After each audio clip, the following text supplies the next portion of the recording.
नमस्कार दोस्तों, stock market studies में फिर से एक बार आपको बहुत-बहुत स्वागत है।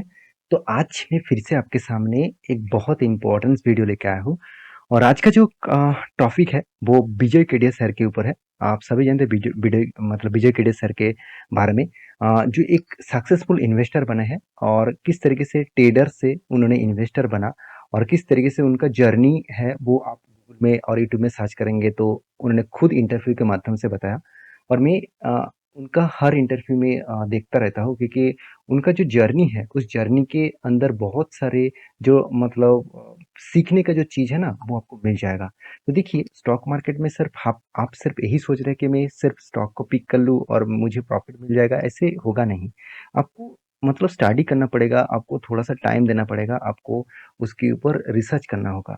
तो विजय केडिया जी ने खुद इंटरव्यू के माध्यम से यही बताया है कि उन्होंने आज तक कोई भी लार्ज कैप कंपनी के ऊपर निवेश नहीं किया। उनका हमेशा investment small and medium type company के ऊपर हुआ है और उनकी सबसे ज़्यादा होल्डिंग्स आज जो-जो कंपनीज़ के ऊपर है, आज उसी से उसी सारे कंपनीज़ में 2 कंपनीज़ के बारे में आज बात करूँगा, जिनके ऊपर उन्होंने अच्छा खासा होल्डिंग रखा है और रिसेंट एक कंपनीज़ के ऊपर उन्होंने पिछले देखा जाए तो अगस्त मंथ स्टार्टिंग होने टाइम में ही उन्होंने बाय किए थे और ऑलमोस्ट अगस्त मंथ खत्म होने के बाद 70% से भी ज़्यादा रिटर्न मिला।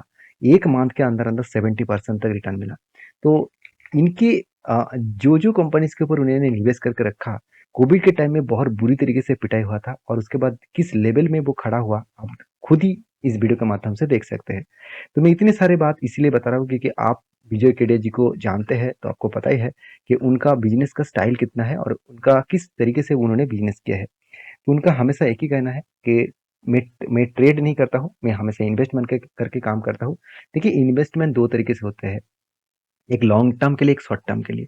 तो उनका जिस तरीके से मैं उनको फॉलो करता हूँ, मैं बहुत बार देख चुका हूँ, उनका जो इन्वेस्टमेंट है वो कुछ शॉर्ट टर्म कैटेगरीज़ के ऊपर है, कुछ लॉन्ग टर्म्स के लिए है। तो आज भी बहुत सारे कंपनीज़ के उन्होंने फर्स्ट टाइम से जो निवेश करके रखे थे, आज भी उनके पास निवेश है और कुछ कंपनीज़ के ऊपर वो शेयर को ऐड करते रहते हैं, कुछ कंपनीज़ के ऊपर उन्होंने शेयर बेचते रहते हैं। तो उनमें से आज 2 कंपनीज़ के बारे में डिस्कशन करूँगा, तो वीडियो को लास्ट तक देखिए, बहुत इंटरेस्टिंग होने वाला है और ये सारे वीडियोज़ मैं आपको एज़ ए इन्फॉर्मेशन के तरीके से आपको शेयर करने वाला हूँ। कोई भी बाय एंड सेल का रिकमेंडेशन नहीं है, तो प्लीज़ एक बार रिसर्च करके ही ज़रूर इस वीडियो के ऊपर ज़रूर स्टडी करके काम करना। तो सबसे पहले मैं जिस कंपनी के बारे में डिस्कशन करूंगा उसका नाम है तेजस नेटवर्क।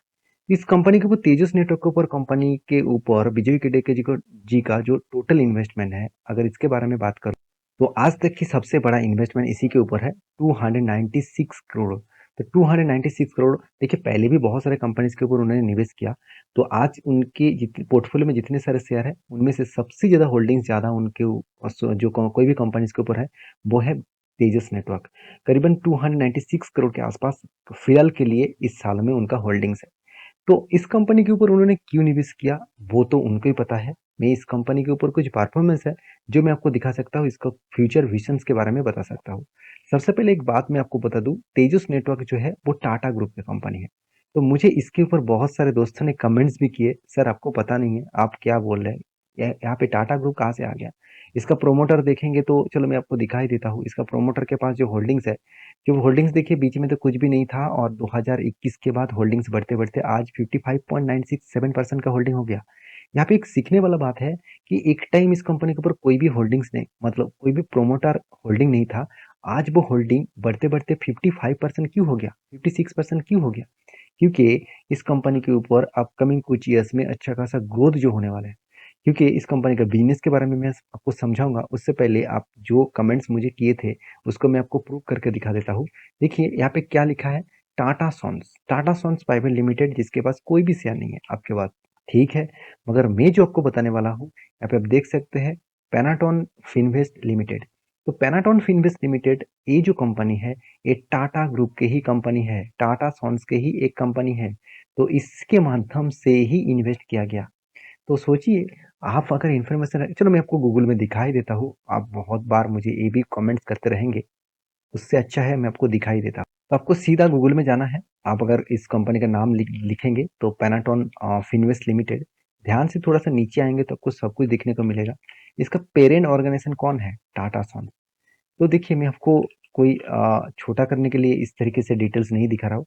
जो लोग मुझे कमेंट्स किए हैं उसको मैं एक ही बात कहूँगा कि प्लीज़ आप एक बार स्टडी करके काम करिए। देखिए मैं कोई गलत बता दिया तो ऑब्वियसली आप कमेंट ज़रूर करिए। मैं उस कमेंट्स को पढ़ता हूँ और मैं उसके ऊपर ज़रूर रिसर्च करके आपके सामने फिर से वो कमेंट्स के रिप्लाई देता हूँ। अगर मैं गलत बता दिया तो मैं उसको रिकवरी करता हूँ, रेक्टिफ़ाई करता हूँ। अगर मैंने सही बताया तो आपको अगर गलत इन्फॉर्मेशन ना जाए कि जो कमेंट्स बाकी लोग भी देख रहे हैं उसको लग रहा है कि हाँ सर ने शायद गलत बता दिया। तो मेरे कहने का मतलब है आप स्टडी करके काम करेंगे तो सब कुछ सही होगा। तो देखिए तेजस नेटवर्क जो है वो उसका जो बिजनेस मॉडल से ध्यान से देखिएगा। कंपनी देखिए रेडियो एक्सेस नेटवर्क बहुत तेजी से ग्रोथ करने वाला एक सेक्टर है। उसके साथ ब्रॉडबैंड एक्सेस देखिए आज हर घर घर में ब्रॉडबैंड लगते जा रहे हैं। जिस तरीके से हर घर घर में डिश टीवी और जिस तरीके से डीटीएच सर्विसेज, जिस तरीके से केबल ऑपरेटर घर घर में घुस चुके हैं, उसी तरीके से ब्रॉडबैंड कनेक्शन भी घर घर घुस रहा है। तो ऑप्टिकल जो नेटवर्क है, डेटा नेटवर्क है, उसके ऊपर भी कंपनी काम करते हैं। साथ ही साथ नेटवर्क मैनेजमेंट। तो जो कंपनीज की प्रोजेक्ट है वो टोटली फ्यूचरिस्टिक प्रोजेक्ट है। तो आप कहेंगे सर इतना अच्छा प्रोजेक्ट है तो कंपनी ने प्रॉफिट क्यों नहीं किया? कंपनी तो आज भी लॉसेस में है और कंपनी का आरओसी आरओई तो बेकार है। कंपनी के इंडस्ट्रीज पी रेशियो तो दिख रहा है मगर कंपनी का पी रेशियो तो अता पता नहीं है। तो क्या कंपनी में आप क्या कहेंगे? देखिए सबसे पहली बात कंपनी के प्रोमोटर होल्डिंग्स अच्छा खासा है और कोई भी डेप्थ नहीं है। कंपनी का अगर क्वार्टरली रिजल्ट के बारे में बात करें तो कंपनी का सेल्स आपको कंटिन्यूअसली ग्रोथ दिखेगा। ऐसे नहीं कि सेल्स कम हो रहा है। हाँ, इस जून 1 में कंपनी का सेल्स थोड़ा सा कम हुआ। बाकी आप पैरामीटर्स को देखेंगे तो कंटिन्यूअसली सेल्स का ग्रोथ हुआ। अभी एक्सपेंस के बारे में बात करो तो एक्सपेंस भी कंपनी कंट्रोल में रखे और कंपनी के देखिए नेट प्रॉफिट के बारे में बात करो तो नेट प्रॉफिट भी कंपनी अच्छी तरीके से यहाँ पे कंट्रोल रखा। और देखिए नेट प्रॉफिट पहले तो अच्छा खासा होता था, अभी धीरे-धीरे करके कंपनी का नेट प्रॉफिट नेगेटिव में चला गया और इस नेगेटिव में जाने के पीछे एक कारण है, वो कारण मैं अभी आपको दिखा देता हूँ। ध्यान से देखिएगा इस चीज़ को, कंपनी का रिज़र्व एक टाइम क्या था? करीब ऑलमोस्ट 300 करोड़, बीच में क्या हो गया 290 करोड़, उसके बाद 206 करोड़, उसके बाद बढ़ते-बढ़ते आज कितना चला गया 2800 करोड़। चलो ठीक-ठाक है। कंपनी की एक टाइम कर्जा कितना था 250-300 करोड़, 250 करोड़ के आसपास। वो कर्जा आज कितना है 50 करोड़ के आसपास। इसका मतलब कर्जा भी ठीक है। चलो कोई बात नहीं। अभी देखिए जो चीज मैं आपको दिखाने वाला हूँ वो है ट्रेड पेबल्स। तो ट्रेड पेबल्स कितना बड़ा 300 करोड़, मतलब कंपनी जितना ज्यादा काम किया उसलिए कंपनी को 300 करोड़ इस बार पेमेंट करना पड़ रहा है। तो इस पैसा कहाँ से आएगा? कंपनी का जो मतलब कर्जा लिया, इस कर्जे से ही तो इस पैसे को वो रीपेमेंट करेंगे। तो उसका तो इनकम नहीं हो रहा है क्योंकि उसका इस अभी तो जो फिलहाल के उसका जो काम है वो टोटली इन्वेस्टमेंट है, टोटली अभी उसका एक्सपेंस है। क्योंकि ऑप्टिकल फाइबर से लेकर कंपनी का नेटवर्क रेडियो एक्सेस जो नेटवर्क है इसको बिछाने के लिए टाइम लगता है, इसके लिए खर्चा ज़्यादा होते हैं। तो इसी बेसिस में देखा है तो कंपनी के एक्सपेंस हो रहा है और मेरे हिसाब से इसीलिए शायद विजय केडिया जी ने इस कंपनी के ऊपर अच्छा खासा होल्डिंग्स उठाया। उनकी जो होल्डिंग का जो टोटल परसेंटेज है विजय विजय केडिया जी का, पहले देखिए 4-4.5% होल्डिंग था, अभी वो घट के हो चुके 2%। तो ऐसे नहीं कि विजय केडिया जी ने माल बेच दिया तो आप भी कुछ गलत डिसीजन ले लेंगे, ऐसे बिल्कुल नहीं। उनको देखकर बाय भी नहीं करना है, उनको देखकर सेल भी नहीं करना है। उनको देखकर ये सीखना है कि उन्होंने जिस तरीके से कंपनी को पिक किया उसका विजन क्या था, उसका विजन क्या हो सकते हैं। तो मैं तो इस तरीके से देखकर काम करता हूँ। अगर आप कुछ इस सिर्फ के सिर्फ किसने निवेश किया, कितना निवेश किया, इसको देखकर निवेश करेंगे तो आप गलत दिशा में जा रहे हैं। तो रही बात चार्ट पैटर्न का, तो चार्ट पैटर्न कुछ इस तरीके से बना। मैं आपको एक ट्रेड भी मेंशन किया था एज ए शॉर्ट टर्म के लिए। देखिए मैंने इस जो दोनों कंपनीज के बारे में बात करूंगा। एक कंपनी के पास मेरा छोटा मोटा होल्डिंग्स है मगर तेजस नेटवर्क के ऊपर मेरे कोई एज ए लॉन्ग टर्म के लिए होल्डिंग्स नहीं है। मैं इसके ऊपर ट्रेड बहुत बार ले चुका हूँ और फिर से एक बार ट्रेड भी यहाँ पे मेंशन आपको किया था, ट्रेड भी यहाँ पे लिया हूँ। तो वो ट्रेड किस तरीके से बना, एक कफ विथ हैंडल पैटर्न बना और हैंडल यहाँ पे क्या हुआ ब्रेकआउट भी हुआ, ब्रेकआउट कन्फर्मेशन भी हुआ। और मैंने आपको ये भी बताया था कि ऑलमोस्ट 50% टारगेट हो गया था और मैंने यहाँ पे एंट्री नहीं लिया। मैं इंतजार कर रहा था कभी भी उसी बाइंग एंट्री में मिले, मतलब रेंज के अंदर मिले तो मैं एंट्री लूंगा। तो मैंने यहाँ पे एंट्री लिया और मेरा टारगेट रहेगा यहाँ तक। यहाँ तक मतलब क्या है, यहाँ तक का मतलब है 1022 के आसपास, ऑलमोस्ट 30% के आसपास मुझे टारगेट मिल सकता है। मिल सकता है क्या मतलब 100% में नहीं कहूंगा कि मुझे टारगेट मिलेगा करके। तो मैं कुछ प्रिडिक्शन लेकर चल रहा हूँ और टेक्निकली चार्ट पैटर्न भी मुझे कुछ अच्छा दिखा तो इसलिए मैंने एंट्री लिया। तो ये था फर्स्ट कंपनी। सेकंड जो कंपनी है जिसके बारे में बात करूँ उसका नाम है अतुल ऑटो। आप सभी जानते हैं सबसे ज्यादा होल्डिंग्स अतुल ऑटो के ऊपर है और अतुल ऑटो के ऊपर विजय केटे जी ने अगस्त मंथ में फर्स्ट टाइम में ही बाई किए थे और अच्छा खासा बाई उन्होंने किया।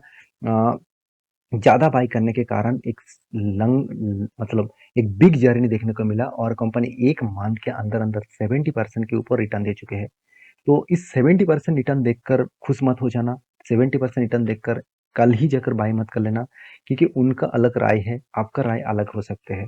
देखिए इस कंपनी का जो बिजनेस मॉडल्स है मुझे सबसे अच्छा यही लगता है कि कंपनी सीएनजी से लेकर एलपीजी से लेकर बैट ईवी से लेकर हर कैटेगरीज में कंपनी खुद का जो प्रोडक्ट है वो सर्विसेज देते हैं।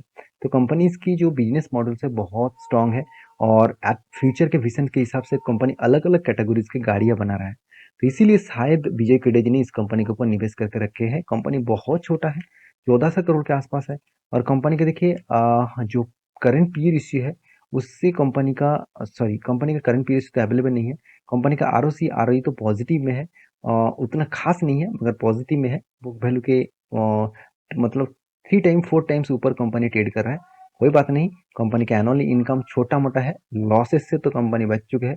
कंपनी का प्रोमोटर के पास अच्छा खासा होल्डिंग्स है। और अभी क्वार्टरली रिजल्ट के बारे में बात करूँ तो ध्यान दीजिएगा, कंपनी में कभी ज़्यादा सेल्स कभी कम सेल्स हो रहा है। इस बार कंपनी का सेल्स कम हो गया।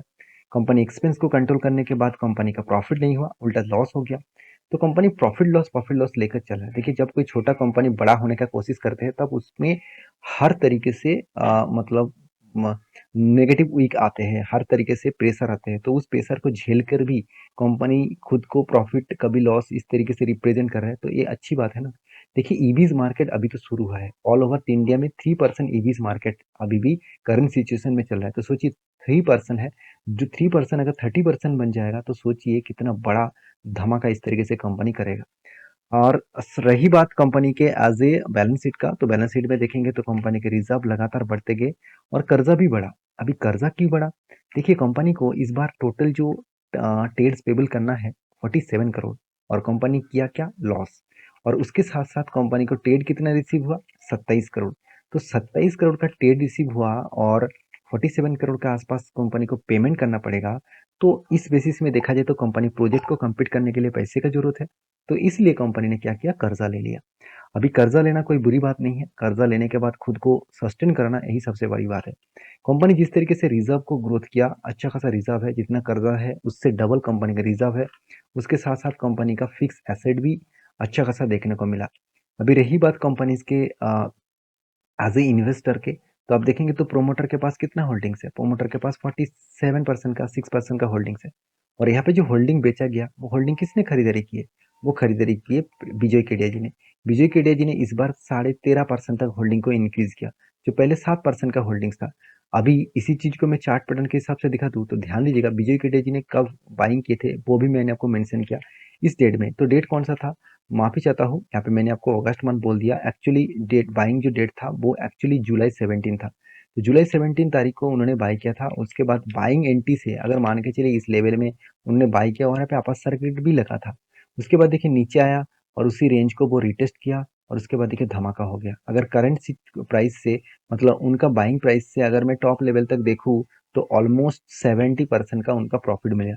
तो इसमें आपको चिंता करने का जरूरत नहीं, आपको टेंशन लेने का जरूरत नहीं। एज ए इन्वेस्टर मैं इस अतुल ऑटो के ऊपर एज ए इन्वेस्टर के हिसाब से भी टिके हुआ हूँ।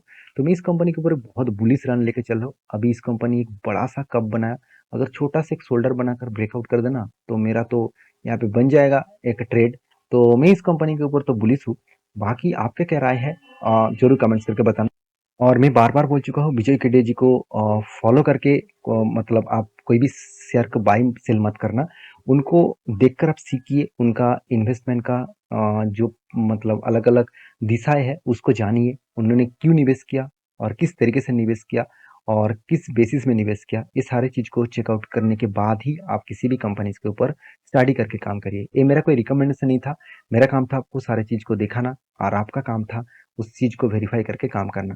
तो प्लीज़ वीडियो अच्छा लगे तो प्लीज़ दोस्तों के साथ शेयर करिए, क्योंकि अकेला खुद सीख कर कुछ बड़ा नहीं हो, बड़ा होकर कुछ फ़ायदा नहीं होगा।